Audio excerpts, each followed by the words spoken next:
Hello friends, हमने lecture number 3 on Indian penal code में topic शुरू किया था कि कब एक व्यक्ति लायबल होगा to get punishment under the provisions of Indian penal code 1860। पिछले लेक्चर में हमने सेक्शन नंबर 2, 3 एंड 4 पढ़ा। इसके अलावा हमने ये भी पढ़ा कि किन किन बेसिस पर Indian criminal codes Indian penal code लोगों के ऊपर अप्लाई करती है। हमने पिछले लेक्चर में टेरिटोरियल जुरिस्डिक्शन के बारे में पूरी डिटेल से पढ़ा और इस लेक्चर में हम पर्सनल जुरिस्डिक्शन के बारे में पढ़ेंगे, एडमिरलिटी जुरिस्डिक्शन के बारे में पढ़ेंगे, कंस्ट्रक्टिव प्रेजेंस के बारे में पढ़ेंगे और इसके अलावा section number 5 of Indian penal code भी पढ़ेंगे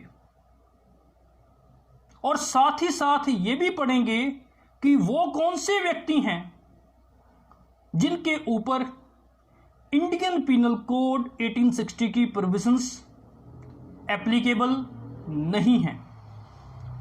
तो बिना टाइम वेस्ट करें शुरू करते हैं ये lecture from personal jurisdiction.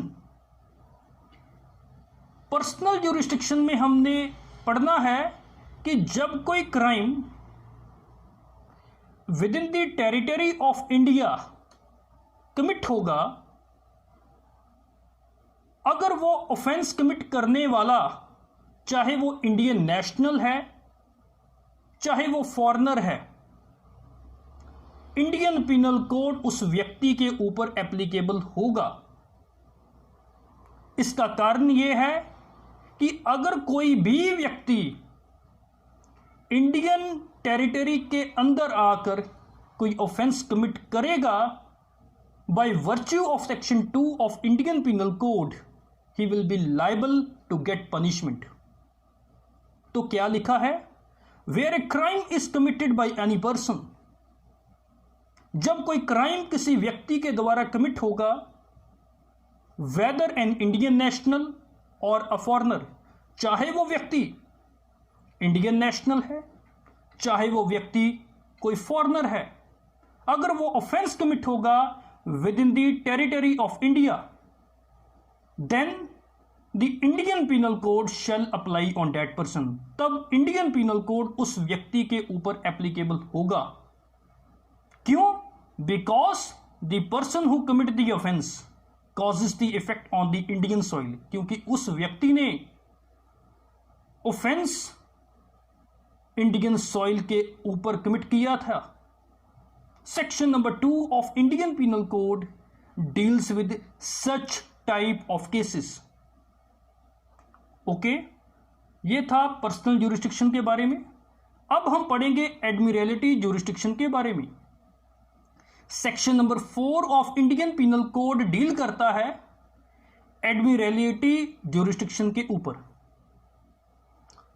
Admiralty jurisdiction exercise की जाती है उन ऑफेंसेस को ट्राई करने के लिए, उन ऑफेंसेस को पनिश करने के लिए जो कि समुंदर में हाई सी के ऊपर कमिट हुए थे। हाई सी एक ऐसा एरिया है समुंदर का जिसके ऊपर किसी भी कंट्री की कोई मालकी नहीं है, इसलिए हाई सी को नो मैन्स टेरिटरी भी बोलते हैं। हाई सी में अगर कोई शिप चल रही है तो वहां पर जो जुरिस्डिक्शन है वो इस सिद्धांत के बेसिस पर एप्लीकेबल होगी। शिप एक फ्लोटिंग आइसलैंड है और शिप जो फ्लोटिंग आइसलैंड है उस नेशन से बिलोंग करती है जिस नेशन का फ्लैग वो शिप फ्लाई कर रही होगी। कहने का मतलब है, अगर शिप इंडियन फ्लैग फ्लाई कर रही है तो ये एक इंडियन शिप है और ये Indian ship Indian floating island है। अगर यहां पर कोई ऑफेंस कमिट होगा तो इंडियन पिनल कोड एप्लीकेबल होगा to try and punish the offender. Section number 4 of Indian penal code deal करता है एडमिरल्टी ज्यूरिस्डिक्शन के साथ। ओके, हमने ये तो पढ़ लिया कि किन किन लोगों के ऊपर इंडियन पिनल कोड एप्लीकेबल होता है, पर क्या आपको पता है कि कोई व्यक्ति इंडियन पिनल कोड की प्रोविजन से एग्जम्प्टेड भी है? दिस इज वेरी इंटरेस्टिंग, क्योंकि अगर हम section number 1 of Indian penal code पढ़ेंगे, सेक्शन 1 से लेकर section 511 of Indian penal code पढ़ेंगे, तो under the provisions of Indian penal code किसी भी व्यक्ति की फेवर में कोई एग्जम्पशन ग्रांट नहीं की गई। पर फिर भी कुछ ऐसे व्यक्ति हैं जिनको इम्यूनिटी प्रोवाइड की है, जिनको प्रोटेक्शन प्रोवाइड की गई है against the provisions of Indian penal code. और वो जो इम्यूनिटी है either by virtue of the provisions of constitution provide है और under the law of the civilised nations of the world provide की गई है। और जो व्यक्ति जिनको एग्जम्पशन दी गई है from the provisions of Indian penal code, उसमें सबसे पहले है फॉरेन सॉवरेन्स। नेशंस के बीच ये कॉमन अंडरस्टैंडिंग है कि एक सॉवरेन दूसरे देश के कानून के अंडर लायबल नहीं होगा। अगर कानून के अंडर लायबल नहीं होगा तो एक देश का सॉवरेन जो कि फॉरेन सॉवरेन है इंडिया में, उसके ऊपर इंडियन पिनल कोड एप्लीकेबल नहीं होगी। दूसरे नंबर पर हमारे इंडिया के high dignitaries of the state will also not be liable for the provisions of Indian Penal Code। हमारे देश के राष्ट्रपति और राज्यपाल भी exempted हैं from the provisions of Indian Penal Code। The President of India and governors of the state are exempted from the jurisdiction of the code। ये provision Indian constitution के आर्टिकल 361 में क्लियरली ले डाउन है, जहां पर लिखा है कि कोई भी क्रिमिनल प्रोसीडिंग ना तो शुरू होगी, अगर शुरू हुई थी तो वो कंटिन्यू नहीं होगी अगेंस्ट द प्रेसिडेंट और ए राज्यपाल of a state in any court during the term of his office. कहने का मतलब ये है कि जितनी देर तक प्रेसिडेंट या राज्यपाल अपने ऑफिस में होंगे, उनके खिलाफ कोई भी क्रिमिनल प्रोसीडिंग शुरू नहीं करनी। अगर पहले से उनके खिलाफ कोई क्रिमिनल प्रोसीडिंग चल रही थी जब वो प्रेसिडेंट या गवर्नर नहीं थे, उसको कंटिन्यू नहीं किया जाएगा उतनी देर जितनी देर वो अपने ऑफिस में है। तीसरे नंबर पर जो एग्जम्पशन इंडियन पिनल कोड से प्रोवाइड की गई है वो है वारशिप्स को। अगर कोई वारशिप इंडियन सी वाटर में एंटर होगी तो उनके ऊपर इंडियन पिनल कोड एप्लीकेबल नहीं होगा। उनका जो ट्रायल है वो ऑर्डिनरी इंडियन क्रिमिनल कोड्स के अंडर नहीं चलेगा। पब्लिक इंटरनेशनल लॉ है जो कि उन मैन ऑफ वार के ऊपर अप्लाई होगा, इंडियन पिनल कोड अप्लाई नहीं होगा। चौथे नंबर पर जो एम्बेसडर्स हैं या डिप्लोमेट्स हैं, उनको भी इंडियन पिनल कोड की ज्यूरिस्डिक्शन से इम्यूनिटी प्रोवाइड की गई है। पर अगर वो पर्सन जो कि डिप्लोमेटिक इम्यूनिटी को इंजॉय करते करते उस डिप्लोमेटिक इम्यूनिटी को मिसयूज करते हैं, तो रेमेडी क्या है? तो आप उनके रिकॉल के लिए डिमांड कर सकते हो उनके सॉवरेन को। उनको भेजना है या नहीं भेजना, ये उनके सॉवरेन की मर्जी है। तो ये था चौथा पर्सन जिसको इम्यूनिटी प्रोवाइड है against the provisions of Indian penal code, ambassadors and diplomats. Fifth category में एलियन एनिमीज आ जाएंगे। एलियन एनिमीज का मतलब क्या है? एलियन एनिमीज का मतलब है citizen of a foreign country against which the war has been declared.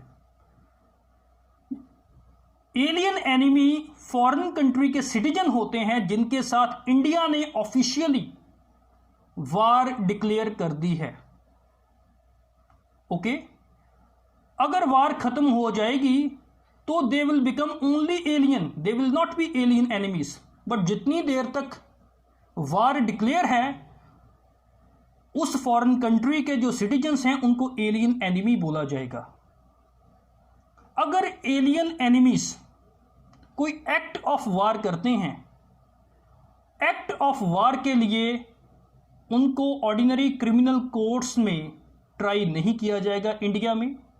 पर अगर एलियन एनिमी कोई ऐसा क्राइम करते हैं जो कि वार के साथ संबंधित नहीं होता, जैसे कि वो चोरी करते हैं, चीटिंग करते हैं, तो उनके ऊपर इंडियन पीनल कोड एप्लीकेबल होगा और उनका जो ट्रायल है वो ऑर्डिनरी क्रिमिनल कोड्स के अंदर चलेगा।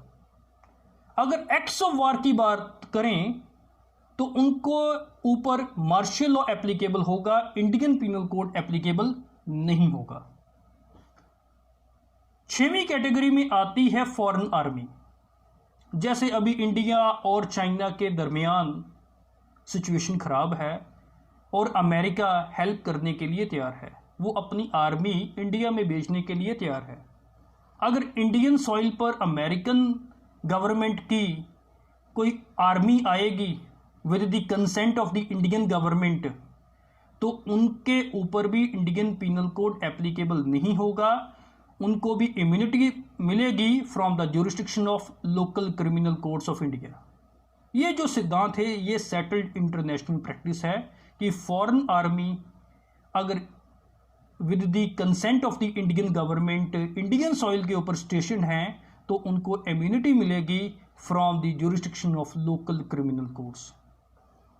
ओके, तो आज हमने अभी तक इस लेक्चर में ये पढ़ा कि पर्सनल ज्यूरिस्डिक्शन क्या है, एडमिरलिटी ज्यूरिस्डिक्शन क्या है।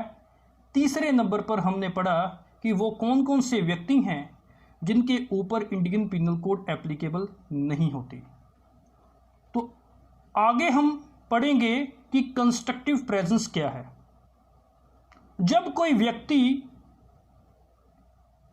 इंडियन टेरिटरी के अंदर किसी पर्सन को इंजर करता है, चाहे वो व्यक्ति फिजिकली प्रेजेंट है इन the territory of another country, तो ये माना जाएगा कि उसने जो ऑफेंस कमिट किया है against the person on the Indian territory कि वो इंडिया की टेरिटरी के अंदर प्रेजेंट है।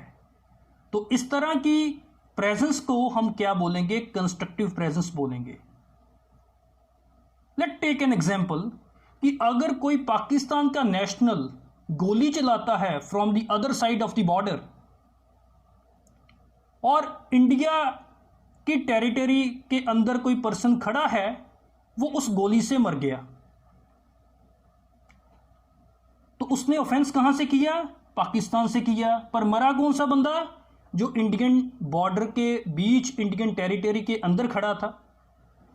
तो वो तो पर्सन पाकिस्तान खड़ा है बट उसने ऑफेंस कमिट किया है इंडियन पर्सन के खिलाफ इंडियन टेरिटरी के अंदर, तो ये माना जाएगा कि उसकी जो प्रेजेंस है वो कंस्ट्रक्टिव प्रेजेंस है। उस ऑफेंडर को इंडिया के अंदर इंडियन पीनल कोड की प्रोविजंस के अंडर प्रोसिक्यूट किया जा सकता है अगर उसकी presence for the trial secure की जा सकती है। तो उसकी प्रेजेंस को सिक्योर करने का तरीका क्या है कि अगर कोई भी रिलेटिव, फ्रेंड और other Indian of the person with whom the injury had been caused, वो पाकिस्तानी को अगर खींच के बॉर्डर इंडियन पुलिस स्टेशन के पास लेकर आती है तो इंडियन कोर्ट उस ऑफेंडर को ट्राई कर सकती है for the offence of murder in India. Okay, so this was something about constructive presence in India. अब हम पढ़ेंगे section number 5 of Indian penal code और ये वाला चैप्टर खत्म हो जाएगा। इस सेक्शन में हमें यह बताया है कि इंडियन पिनल कोड किसी मार्शियल लॉ को प्रभावित नहीं करेगा, किसी स्पेशल और लोकल लॉ को भी प्रभावित नहीं करेगा। कहने का मतलब है if there will be confliction between the martial law and Indian penal code, तो मार्शियल लॉ की प्रोविजंस प्रिवेल करेगी over the provisions of Indian penal code firstly. और अगर किसी एरिया में कोई लोकल क्रिमिनल लॉ है या किसी सब्जेक्ट मैटर पर कोई स्पेशल लॉ है, तो वो एप्लीकेबल होगा। उस सिचुएशन में इंडियन पिनल कोड एप्लीकेबल नहीं होगा। तो क्या बताया है सेक्शन नंबर 5 में? Let us study loss not to be affected, certain laws not to be affected by this act. Nothing in this act shall affect the provisions of any act for punishing mutiny and desertion of officers, soldiers, sailors or airmen in the service of the government of India or the provisions of any special or local law. So this is something about this lecture. अगर आपको मेरा lecture अच्छा लगा तो please like करो button.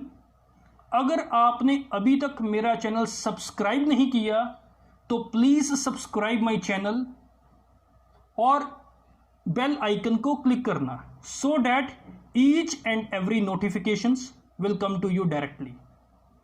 Thirdly, अगर किसी व्यक्ति को इंडियन पिनल कोड या किसी और सब्जेक्ट के नोट्स चाहिए जिसकी मैं वीडियो बना रहा हूं, तो आप जा सकते हो lawarticles2020.blogspot.com and can get the notes. Thank you very much.